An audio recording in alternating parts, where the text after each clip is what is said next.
Hello and welcome back to the Brandenburg Amateur Championship. This is final round coverage here on Sky Highs Production. We had Jon Smith, Dylan Trenum, Mason McLean, and Joshua Reed, all within 2 strokes of each other. 3 Kentucky players making it onto this last card here. Jon shooting the hot round of 6 down, has a 1-stroke lead over Mason and Dylan both. We have all the way through the top 10. It's just a 3-stroke difference. This is a much longer, much different course, probably the harder of the 2, unless you just can't throw those tunnel shots. Look at hole 1 here, the longest hole that we've seen, and I believe there's a few more coming that are even longer. 478 par 3, monster par 3 on starting round 2. On top of the box now, we got Jon with his 1-stroke lead over the field. Hole 1 being a nearly 500-foot par 3, averaged .23 over par.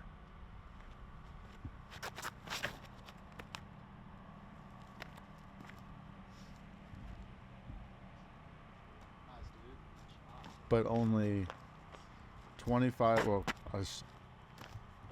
with 25% of the field getting bogey or worse.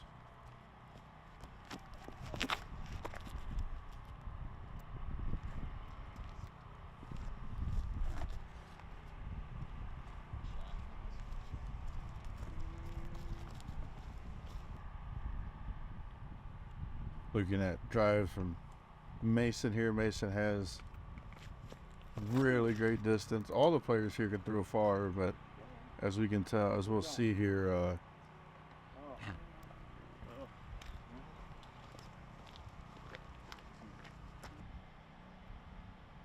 as we'll be able to see, Mason and Jon and Dylan, they got some distance. Josh will be sneaky distance on us on a few holes here too as well. This is just a really good card, and it was fun to be out there that day. It was a good early season event to film. We've been out there 2 years ago and covered some great competition.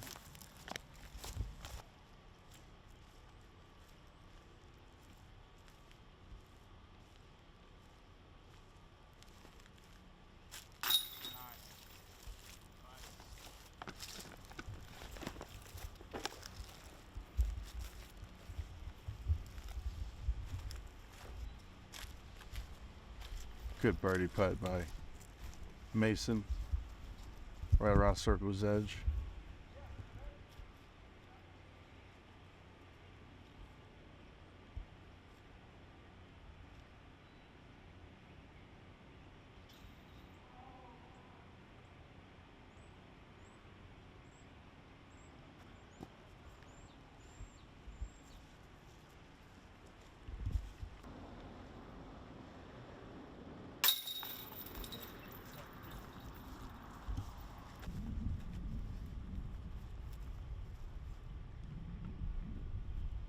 So Mason and Dylan were 2 of 3 birdies on the day for hole 1. Michael Hill having the only other birdie outside of this lead group here for the final round.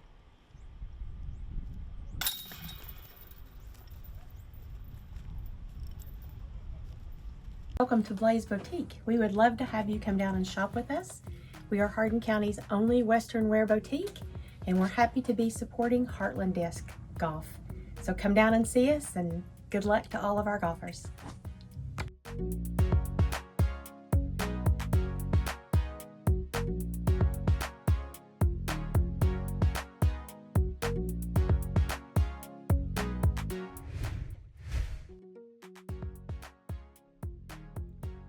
Hole 2, 439 foot. This is a combined hole 2 and 3 for the event. As you can see, we just passed original hole 2's basket, tucked up on the hill.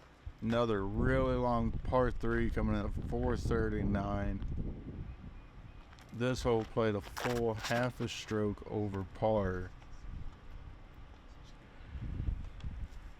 and it's all about shot placement here as we watch Dylan going way right, but he's going to be about pin high with a lot of trees to navigate. There's the gap straight up the middle that follows the normal path of the original hole 2 or the normal hole 2 here that looks like Mason's trying to ace the bag covered basket. That would have been a great birdie look for that layout, but he'll have a straight uphill shot. It's really tough to get to this basket on the hole because of the trees, and even notice this early in the year, just the low ceiling from all the limbs.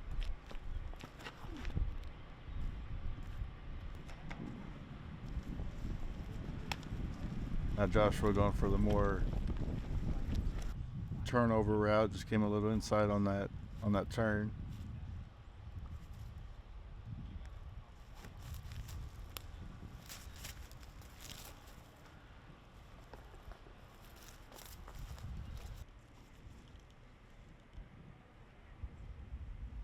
Oh, that looked really good. He's still going to get inside circle and have a look for a par from there.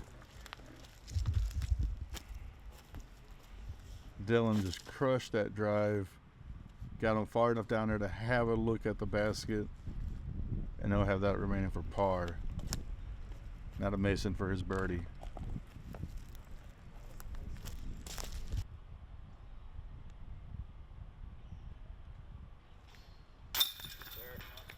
So it's really no surprise in this hole with the uphill later half of the basket or later half of the hole and the tree covers that make getting off the tee to the pin really difficult.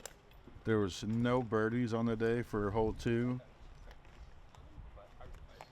with just under half the field getting par. So par definitely feels good, and you're definitely getting strokes, so half the field. But for those top MA1 players in the division, anything less than par, and you know, you're already looking at battling here, especially on these first 2 holes with such a strong field of players coming from all around the Midwest, the Ohio, Kentucky, Indiana, Tennessee area, and some even further from there. Hole 3, 414 feet, so we're another par 3. We're still in the 400-foot range, but we're slowly getting a little bit shorter with every hole here that we have. This one's going to be a little bit more easier to approach. You don't really have to worry about the trees until you get towards the end. There is OB long on the road, long and right. Shouldn't be much of a difficulty for these players. The hard part is just throwing that tee shot, and basically you're looking at something that hopefully gets to skip up this hill because of the way the trees are positioned.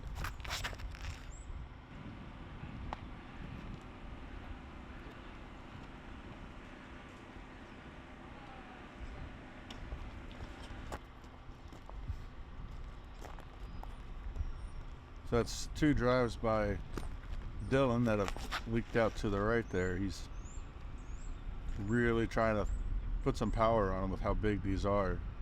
Mason coming in with a big old James Conrad style run up, and look at the shape and the flight on that disc. Great drive. Puts him right around C1 there again on these 400 plus foot holes.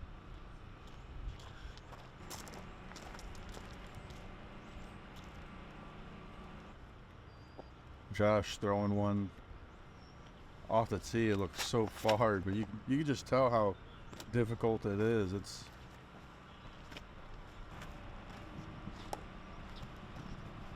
the elevation changes. You feel like it's right there, and then you get up to it and realize how far downhill, like this little looks like a little dried pond area might be. Water retention area. Joshua for his upshot.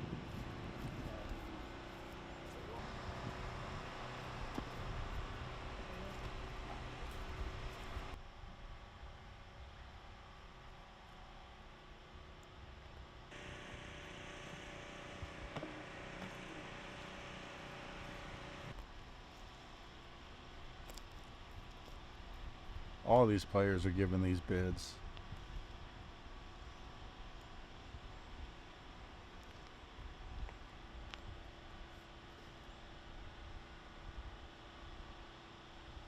Mason to take the lead now.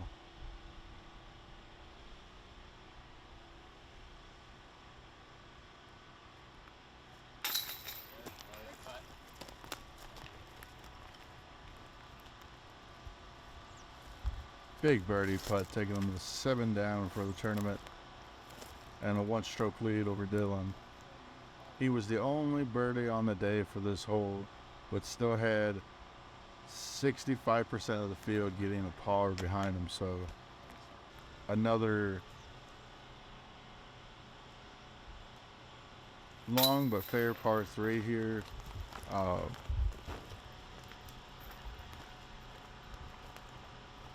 We watch everybody else tap out.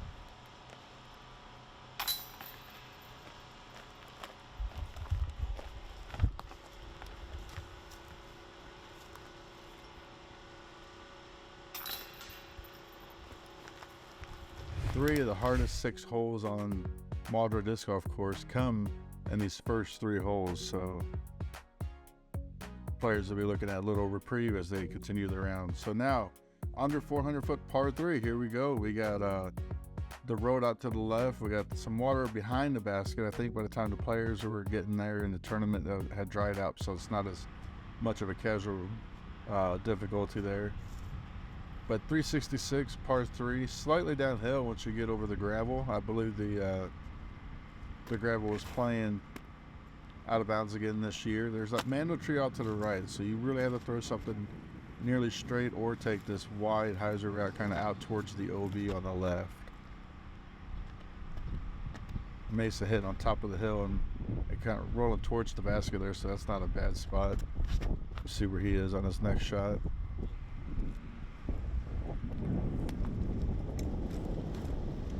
Dylan throwing straight at it. The basket's a little more right of that. There's the stump that you can see on the right side of the picture, just over the number 4 there. It's kind of in that general direction, so these players are going to be just left of the pin.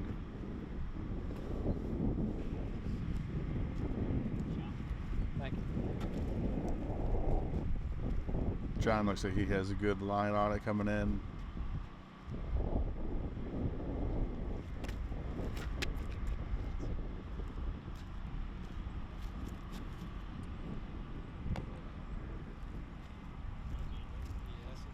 Josh not realizing that there's a mando tree there.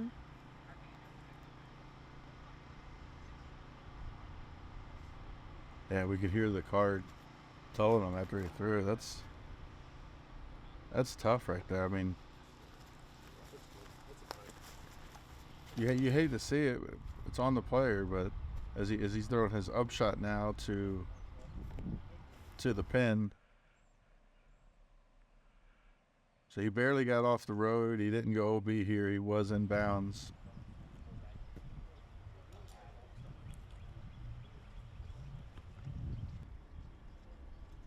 Dylan going way long of the basket on the tee shot and had that coming back for a really long birdie look. Just get it close to the basket. Now Mason to go 3 down through 4. And he had to like knock to do it. It does slope pretty hard once you get over that road, once you get past that OB.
At birdbombs.com.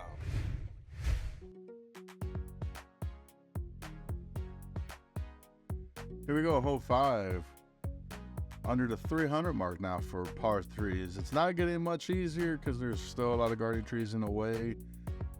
A little bit of a difficult shot as the drone flies around, gives us a view of the backside of the basket location. Players are throwing downhill. Even again earlier in the season, without as much leaves on the trees, the gaps are still pretty tight. That forehand shot needing to go a little wider by Jon would be the ideal location for it.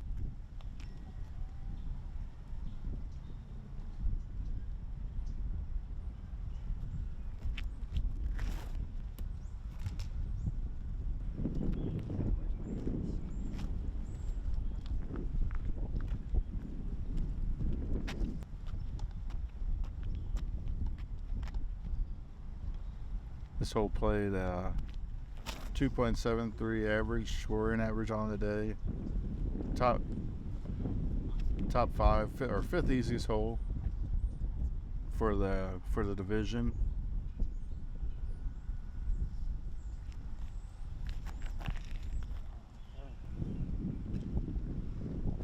Josh had a rough start. He's looking at getting back into it, and that's gonna make a birdie putt difficult from that far out, especially with the wind that they got swirling on the players right now.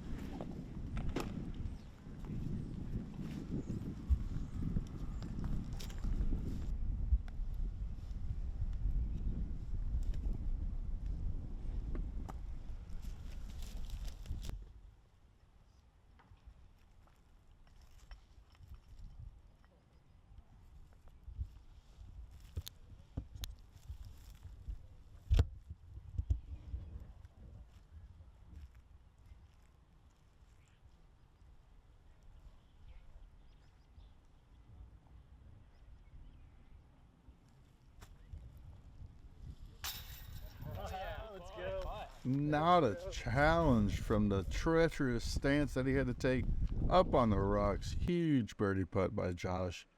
That will get you going after a rough first 3 or 4 holes. To snag a birdie like that, it's gonna feel great.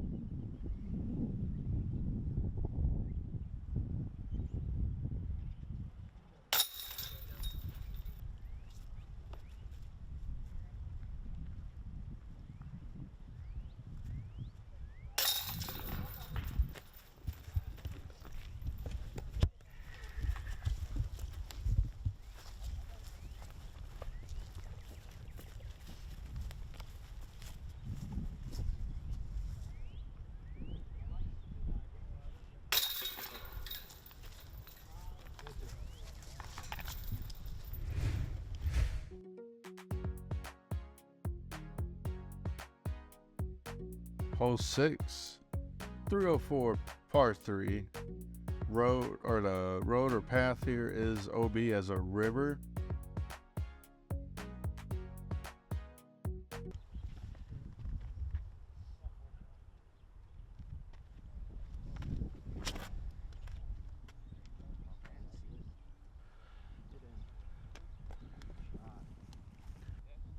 Great park job by Dylan.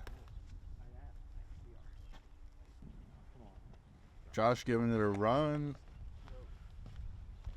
Man, again from the tee, it just looked like the way it was gliding out, looked like he had great distance and was able to get it there, but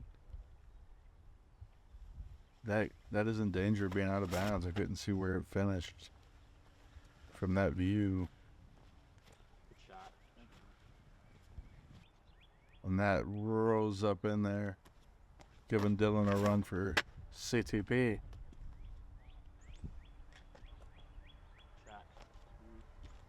Mason just ties her in a little early out of the forehand.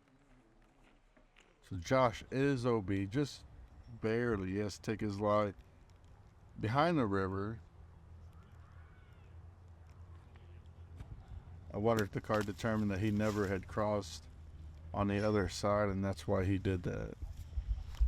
But the way it curves, it's definitely possible. Again, I just couldn't really tell from the catch cam's perspective up above the basket.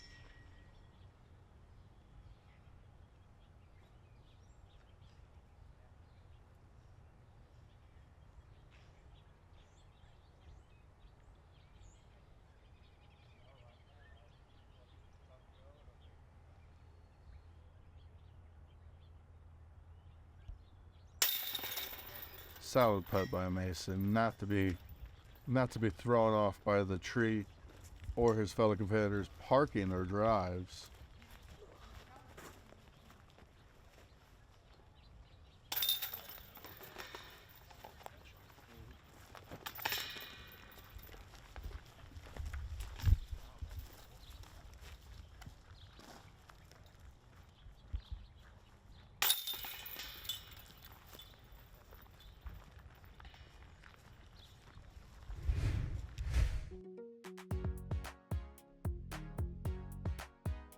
Hole 7, another Armando there on that first tree on the right that we passed. This basket's going to be elevated once we see it in the tournament, but it's fairly straightforward.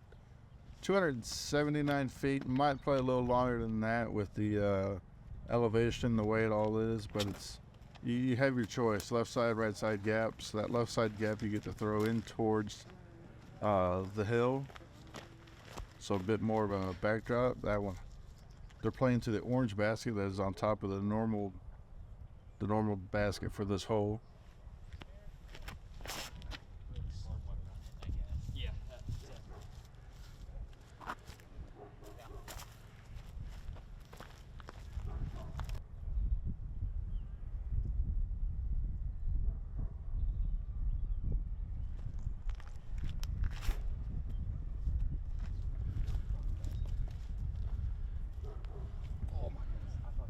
Whoa, Mason giving that a great bid. Just coming in short, flashing chains. Be interesting to have a player land in the blue basket, and then you're pretty much having to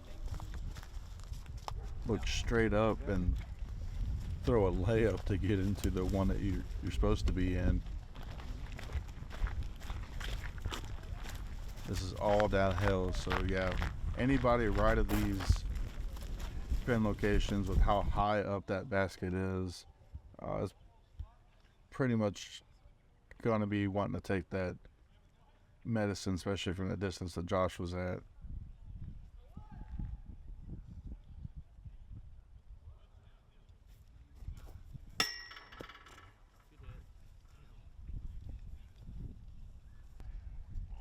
John drawing metal, knocking his disc straight down.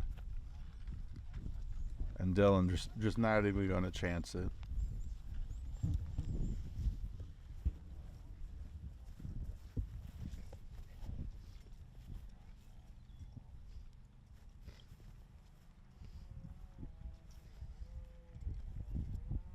It's definitely a pin location or pin design, like being that high up on where it's at with the slope of the hill, that you really want to approach it. If you like throwing, downhill putts, or if you like throwing putts from the angle that they were standing at, then yeah, throw something that's going to get you a little long or a little right of the pin. But if you're a fan of the uphill putt, or if you just feel more confident in throwing something up into these chains, depending on where the wind's at, like, you really want to make sure that you're just dropping that tee shot where you're going to feel comfortable. Give yourself a chance for that birdie and have the confidence to make it. It's always something to be looking at when you're going to the tournaments. Scouting your holes and the pin locations. Hole 8, 536-foot par 4, longest tee shot that we've seen, or longest hole that we've seen on the day so far. As we get closer to the pin, it does slope back downhill. This is well within reach because of that amount of elevation drop that's about halfway through the hole here.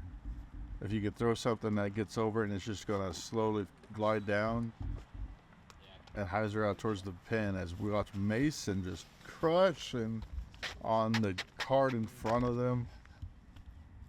I don't think he intended to throw that far, or hearing about it later on, like not intended to throw it that far, but just didn't realize being able to get it there like that. He did apologize.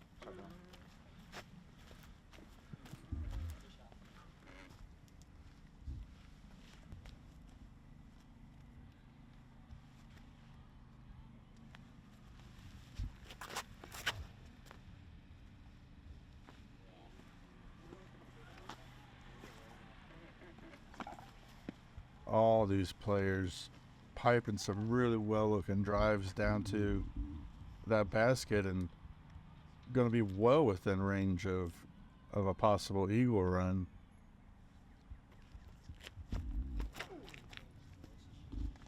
Hoyt was the third longest hole in the course, so we still got a couple more coming up.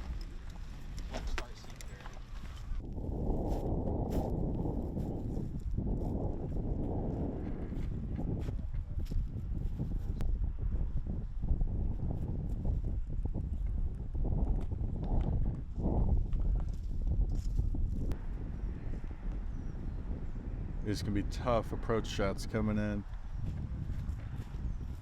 especially higher up on that hill with the wind. You throw something that just picks up speed as it goes down, and it doesn't take much for it to get on the edge and want to roll away.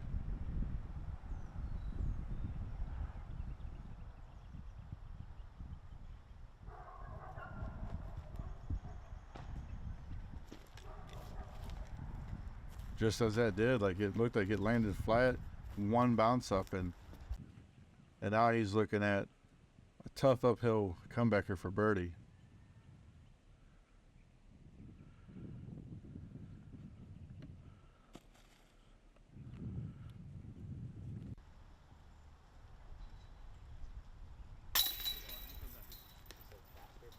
Good par, good composure by Jon, missing those first two like that, being on the hit down that knock down the comebacker for the par. Give it everything a run. Look for eagle, look for birdie.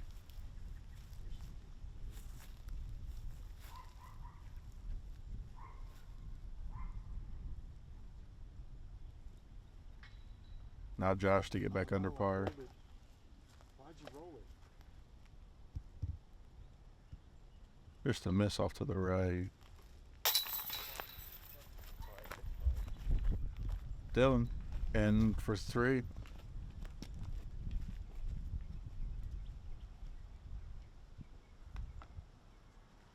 And to keep pace with Mason there on that.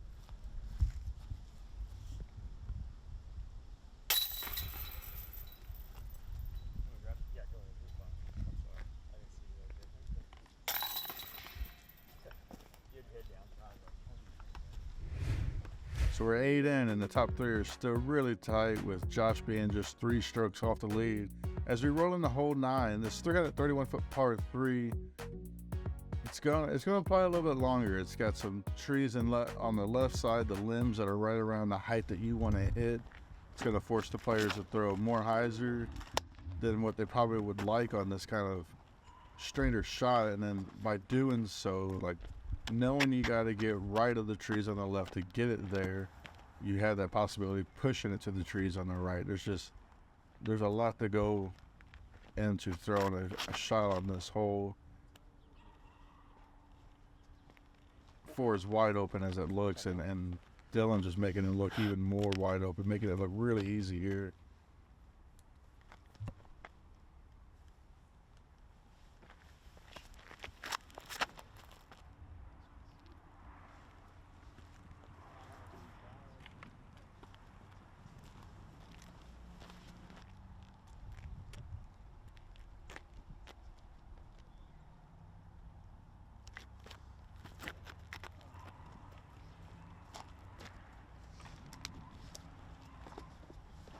This hole did play .08 over par, and I think that just goes to what I'm saying. Like, it looks really easy on video and off the tee, but with all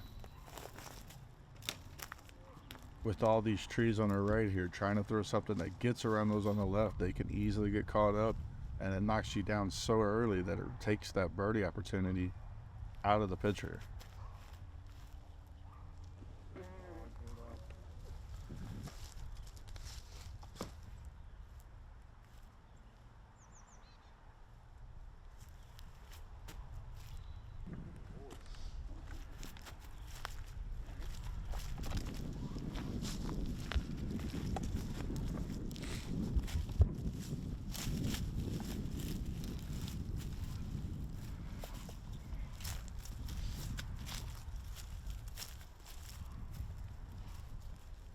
Mason was an OB. He's just taking relief from the out of bounds fence that separates this park from the neighborhood.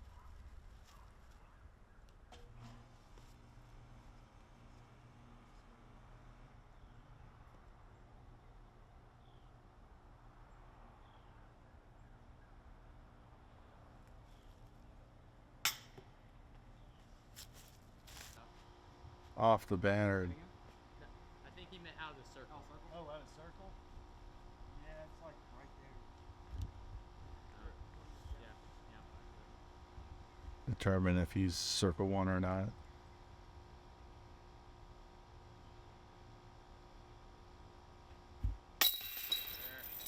Great putt. Good save by John. So back to Mason's putt, knowing that Dylan is absolutely parked.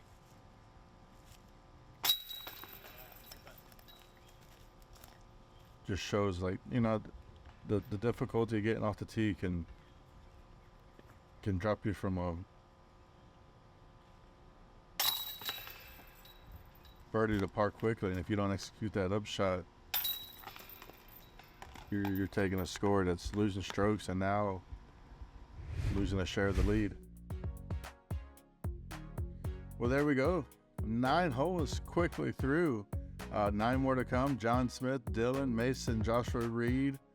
Dylan with the birdie on the 9th hole, taking a solo lead from Mason. Mason's 1 stroke back, and then there's a few players within 3, John and Jason West. Marshall Everett and Michael Hill tied for 5th at 500, just 5 back. So a lot of players within 6 strokes of 9 holes left. That anybody can make a run here. We'll see you on the back 9.